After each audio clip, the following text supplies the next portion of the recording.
Hello, this is Ukolife with Millennium Media, and we continue our broadcasting from Kiev. And we are very happy that our guest today is Professor Sir Lawrence Freedman. He is Emeritus Professor of War Studies in King's College in London. Professor, hello, and thank you so much for being with us today. Pleasure.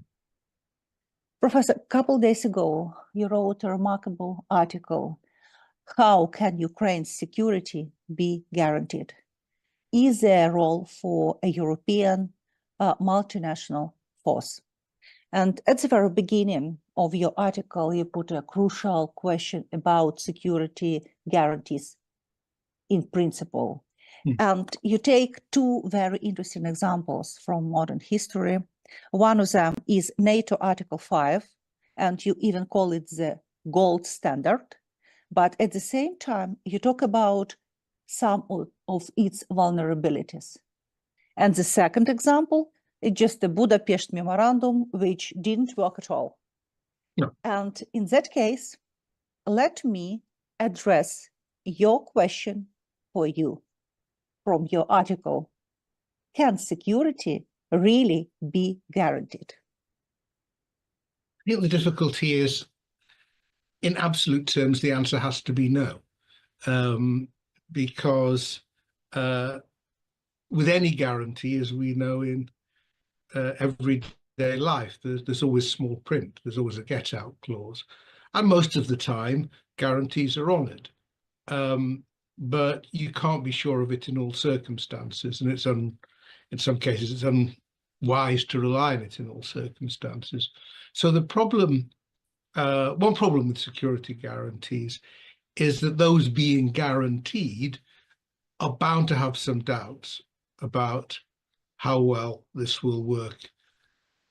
I mean, I think the Budapest Memorandum is a good example, and part of the problem there was that it wasn't just that people were guaranteeing to come to Ukraine's aid if it was attacked, they were promising not to attack. And one of those making the promise was Russia, which obviously didn't honour it. So most security guarantees of the sort that are being discussed now for Ukraine aren't particularly about people promising not to attack Ukraine. They're about whether or not people will come to Ukraine's aid. And I think in that case, it depends to some extent on what they can do about it if there is a further crisis, but also the circumstances. One of the reasons why it's hard to get Ukraine into NATO now is because Ukraine is in the middle of a war. That, in a way, means as soon as you brought Ukraine into the alliance, NATO would be at war. And that's something NATO countries are reluctant to commit to. That's why it's easier to agree this after a ceasefire or peace treaty or something like that. So I think you just have to accept that there are doubts. Just the final point, just to counter that, there are doubts in both directions. So the Russians may know full well that Ukraine can't wholly rely on guarantees given by its supporters, but there's a doubt in their minds too, as to, well, maybe they might, maybe they would do what they should do if there's further aggression. So we're talking about risks here, we're not talking about certainties. Professor, let's discuss two scenarios for Ukraine. First, if a deal and the end of the war is possible. Yeah. And second one, if no deal, no end of the war. And let's start from the deal and possible end of the war. And in that case, let me quote you, part of your article, because it was just brilliant. How Ukraine's future security will be supported as part of any deal. In recent months, we have been hearing a lot about a possible peacekeeping contingent, peacekeeping forces, including Keir Starmer when speaking about a possible UK contribution. But elsewhere, it has been described as a deterrent or tripwire. So there are very different concepts. And you suggested to unpack this concept and related them to the current situation in Ukraine. Professor, please do it. Just please unpack these concepts for us. Okay. I mean, language is used very loosely in this area, and people like me who've been working in the field for a very long time may have very precise ideas about what the language means, but when they get used in a loose way, then they can start to mean different things. So one has to be careful in that sense. But if you're trying to use these concepts carefully, I think you'd say a peacekeeping force traditionally has been lightly armed, armed largely for self-defense, deployed along a ceasefire line, which of course in Ukraine's case would be very long, and with the objective of reporting, if you like, on breaches of the ceasefire. Now, you had something like this with the Minsk agreements, with the role played by the OSCE, which did report on what was going on, couldn't do much about it. You have something like the UNIFIL in Lebanon, which again could see what was going on, but couldn't do very much about it. So I don't think the peacekeeping model is particularly helpful. What we don't have actually any difficulty in knowing if the Russians are moving forces en masse. I mean, they're being watched quite carefully, so that's not the issue. We knew what they were in a position to do in February 22. Then you get deployment of actual serious forces, not sort of spread thinly, but possibly based behind a Ukrainian frontline force.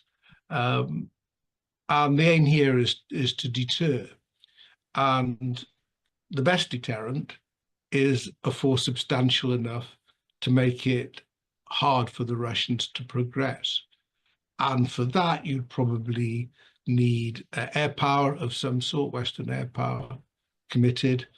And ideally, you'd want the Americans as well, although President Trump doesn't seem too keen on that. We need a big contingent for in that case. I think if you want a proper deterrent force, you need quite big.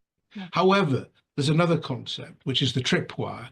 And the idea of the tripwire, which you imagine from old cartoons and movies, is something that catches somebody when they're coming through and doesn't stop them, but as they trip, they bring a whole lot of trouble onto themselves. And the idea of a tripwire is, as soon as NATO forces were engaged, as Western countries were engaged, even with quite a small force, that would oblige them to, in a sense, go to war with Russia. And all of a sudden it become a much bigger conflict, and Russia would know that. So that would have a sort of deterrent effect. So that's essentially the idea of a tripwire. The difficulty with a tripwire is you can't be sure what's going to happen if it is tripped. So the ideal is maybe something in between, but the ideal is as big a force as you can manage. The difficulty there, as Ukraine well knows, is to keep forces at the front. You actually need a much larger force behind it. You need forces to be training, you need forces a chance to recover when they've been in the field and so on. So you're talking about large numbers, and it's not that Europe is incapable of generating these numbers. It could do, but they're substantial. And whether public opinion has been prepared for it is again another question. I mean, just to round this off, it's one thing to do this if there's been a ceasefire of some sort or a wider peace treaty agreed. If that isn't agreed, then you're just joining the war. And again, some of us have fewer problems with that than others, but excuse me, it would be a big step for governments to take. So then I think you're looking at other things that the West can do to keep supporting Ukraine, which don't involve contributions of their own forces. So these are the sort of range of debates going on at the moment. It is very interesting, these two concepts, deterrent and tripwire. And even when I try to prepare for our interview, I try to find in what country, what model was used.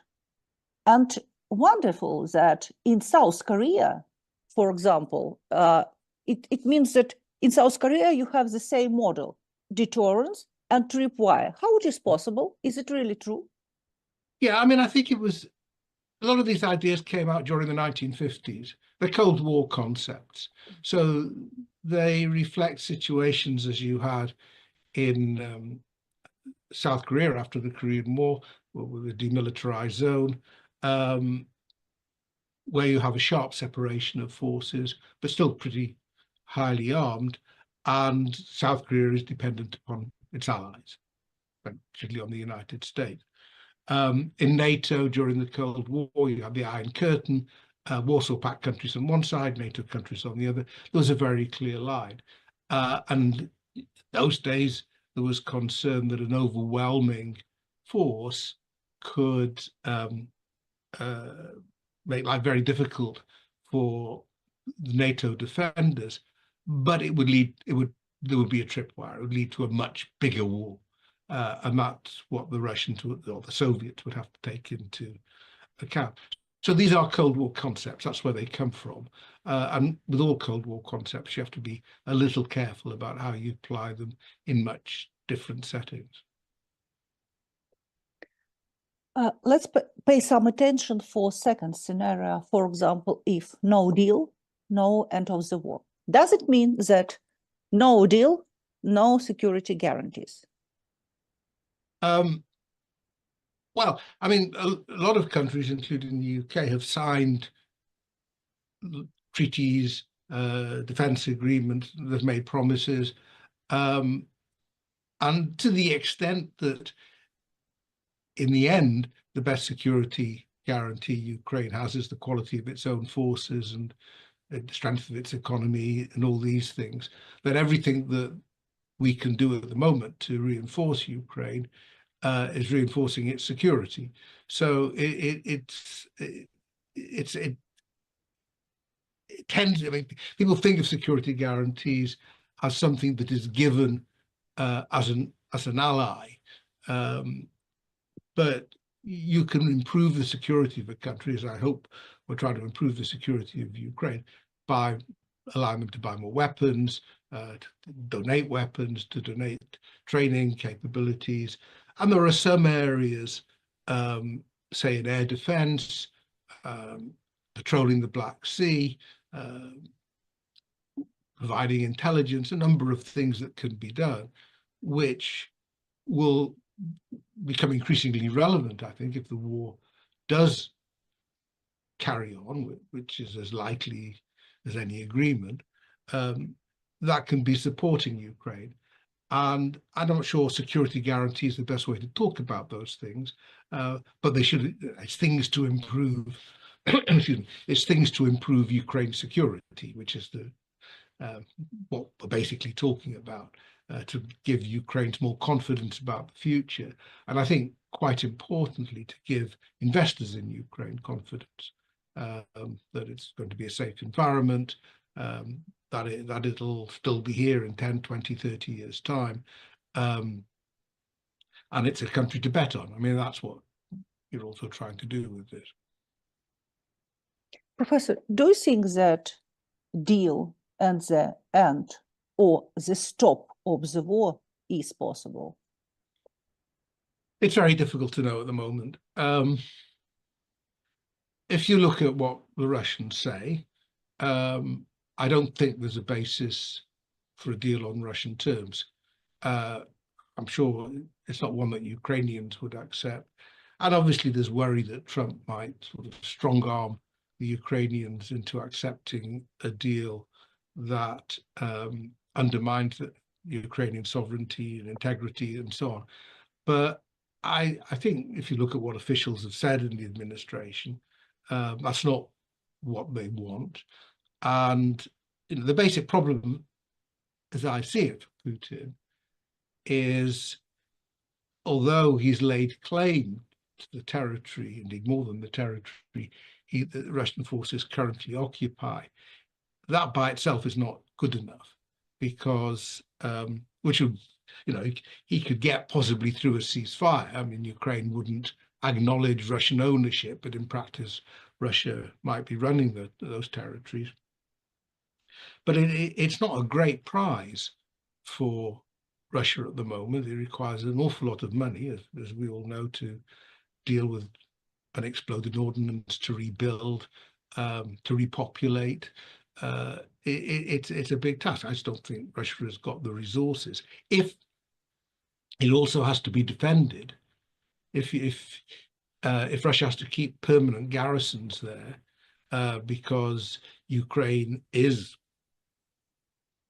been able to build up its own armaments and strengthen its own position, perhaps with or without security guarantees, it doesn't work for Russia. I just don't see how that works. I think the big issue in any talks is neutrality, which is why Putin has not been particularly keen on a ceasefire without a peace agreement. Personally, I don't think it works for him. Now, there are problems in the Russian economy. There are problems. The Russian forces have made progress, but at an extraordinary cost. It's not a very impressive performance, as Trump has kept on reminding Putin. So it may be that they're prepared to cut a deal, which I think would be, quite popular back in Russia, because I think people there are fed up of the war, as undoubtedly they are in Ukraine as well. But ceasefire deals are agreed with a view to what happens if the ceasefire is broken. And I think this is Putin's chance. I think basically, if he doesn't get what he wants after all this effort, then it will be seen as a failure on his part, even if there's some territory moves from Ukraine to Russia. So I think that's why I've been skeptical. I think the Russians recently have been trying to sound a bit more positive.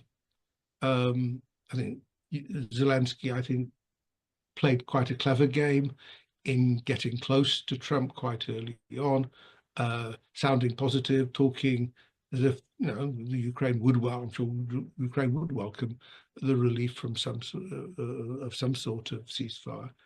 I think the Russians realize they need to catch up on this, but they've still got a basic problem: is that the formal position they set out, basically last June, is not one that Ukraine, or I think the US, the rest of the West, could accept. So I think we'll see. There was a story which appeared, I think, in Newsweek,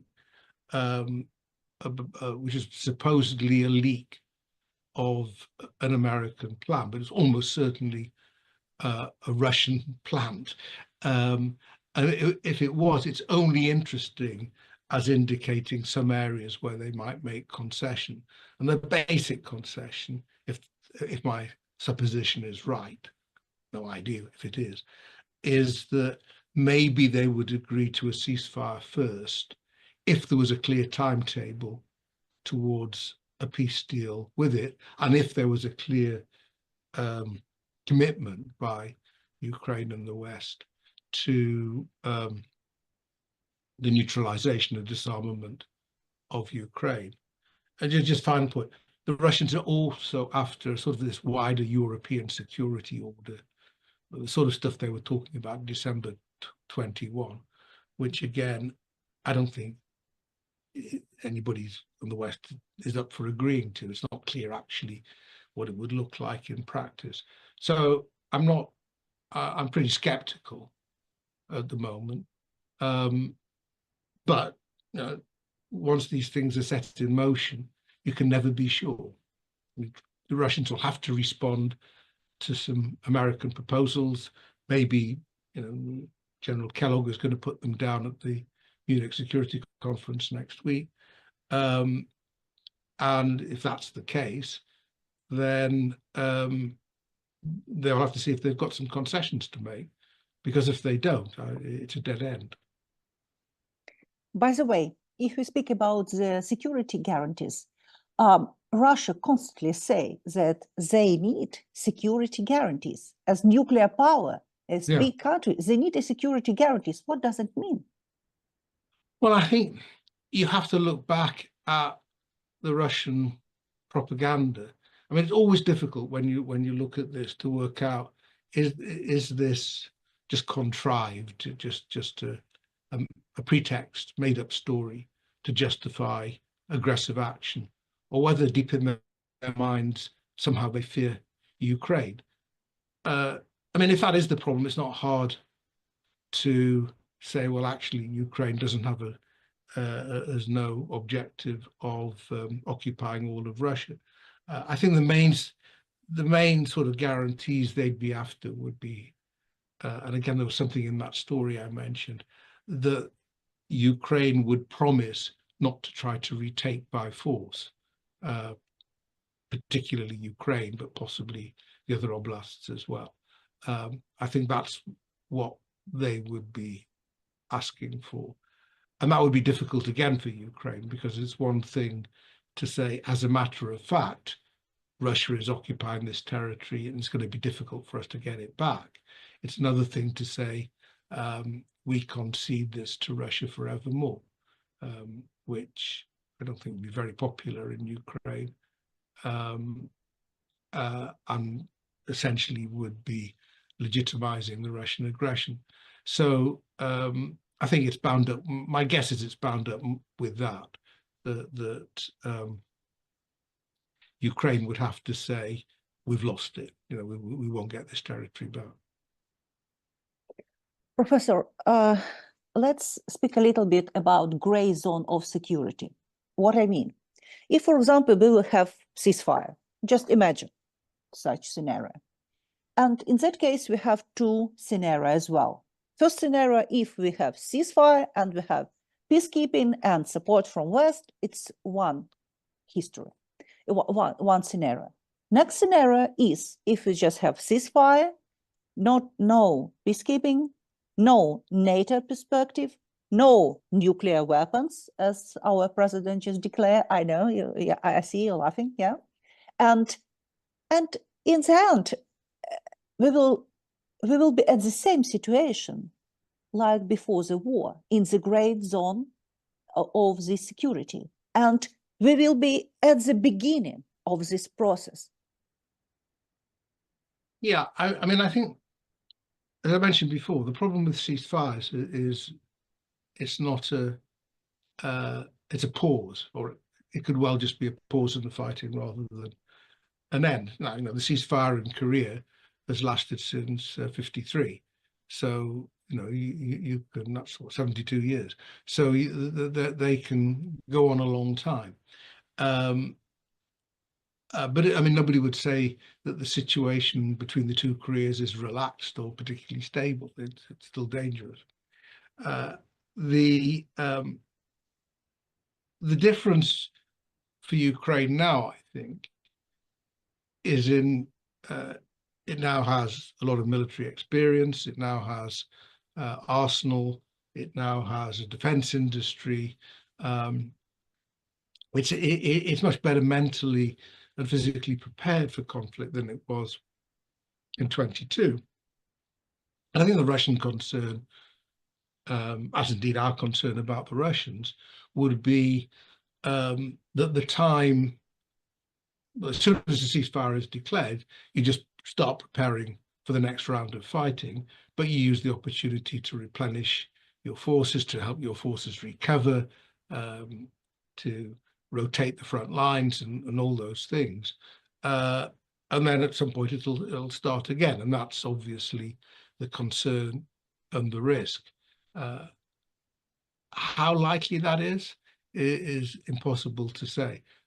And I think this comes back to our basic problem with all these discussions about the future is, you know, we can have intelligent debates about what Ukrainians think and want. It's very hard to know what's going on in the Kremlin.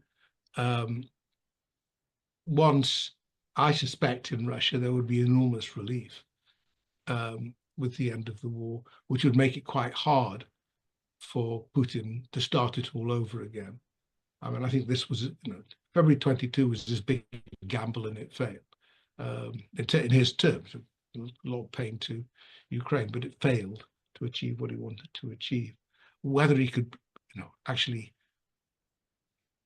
gear the country up to do it again, I'm not sure. But Ukraine would have to worry that he could. So, and it would prepare for more. And I think Russia, if things went badly within Russia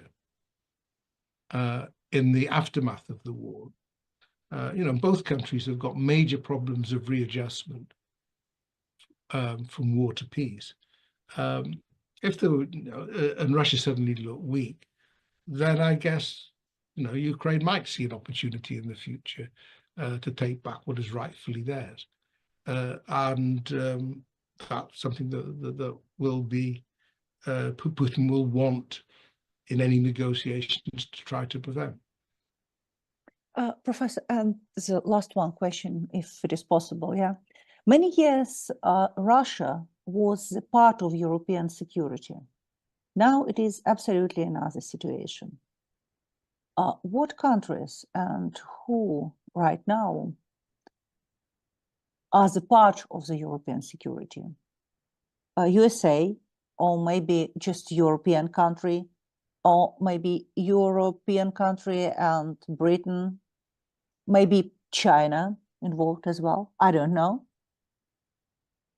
I mean, things are obviously quite fluid at the moment, and things that we thought were all settled and certain don't seem quite so settled and certain. I think basically the transatlantic community is still there. I don't think,